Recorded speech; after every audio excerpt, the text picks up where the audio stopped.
Good afternoon, I'm Dr. Rajiv Sriram. It's the 12th of March 2024. I'd like to continue our discussion about proposed amendments to the Medical Board Act 2024. And just to get this out of the way, yesterday there was an article published in The Guardian with the caption, "Authorities to go after unqualified specialist doctors. Medical Board meets to change regulations." And this gives the impression that the intention of changing the regulations has to do with policing physicians who are practicing beyond specialty or perhaps unqualified for their practice. And I'm going to suggest that this is really an attempt to change the narrative and to distract the board and to distract the public and to perhaps entice the public into supporting changes to the Act.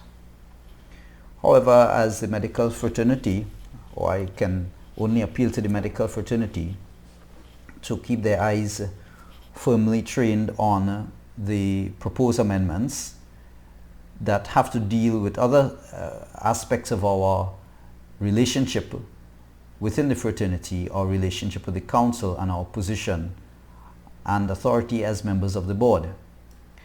And today specifically, I'm going to just make an argument that proposed amendments to Section 2 of the board, the Act, serve or can be interpreted to undermine the doctor's authority over the council. So once again, I'm saying that proposed amendments to the Medical Board Act in Section 2 can be interpreted to undermine the doctor's authority over the council. And specifically, the question arises, if doctors are no longer recognized as members of the board and merely as registrants, can the amendments to the Act not be interpreted to undermine our power and authority?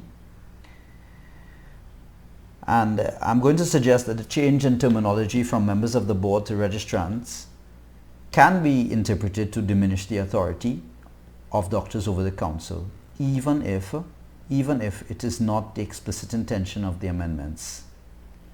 The current Act establishes the Medical Board as a body consisting of all registered medical practitioners, which is in Section 3 and 4. By referencing or referring to doctors as members of the board, the current Act emphasizes the collective ownership and control over the board and by extension the council. Now, in contrast, the term registrant implies a more passive relationship, suggesting that doctors are merely individuals registered with the board rather than constituting the board itself. This language or change in language could be seen as a subtle shift in power dynamics, potentially undermining the perception of doctors' authority over the council. Right? It is important to note that the proposed amendments do not alter the fundamental structure of the board or the composition of the council. Yeah, so it doesn't appear to alter the fundamental structure of the board, because the board still consists of medical practitioners, although it would seem as if we are now termed as registrants. The council, of course, includes persons who are non-medical practitioners. So there's a sort of gray area there, right? Nonetheless, the perception of a change in authority could have real-world consequences, even if the legal structure remains largely unchanged. So I think that it is advisable that the drafters of the amendments reconsider the terminology change and retain the language of members of the board to avoid any unintended implications regarding the authority of the doctors over the council.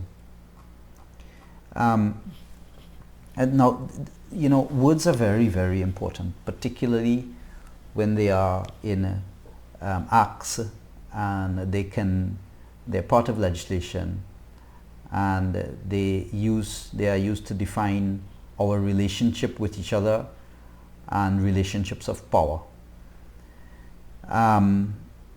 I think that it is important that the medical board at this time, as we as members of the board, right, we should have some input into these very profound fundamental changes that are being proposed to our legislation and to our act. I wouldn't want to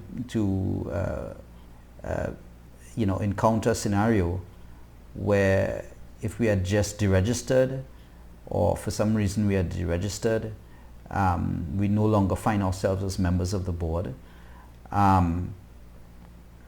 I think that there are many discussions to come out of this. I think this needs to be open for debate, and these amendments need to be looked at very, very closely.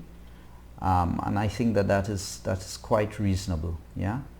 So so thank you for your attention, and we'll keep the discussion going.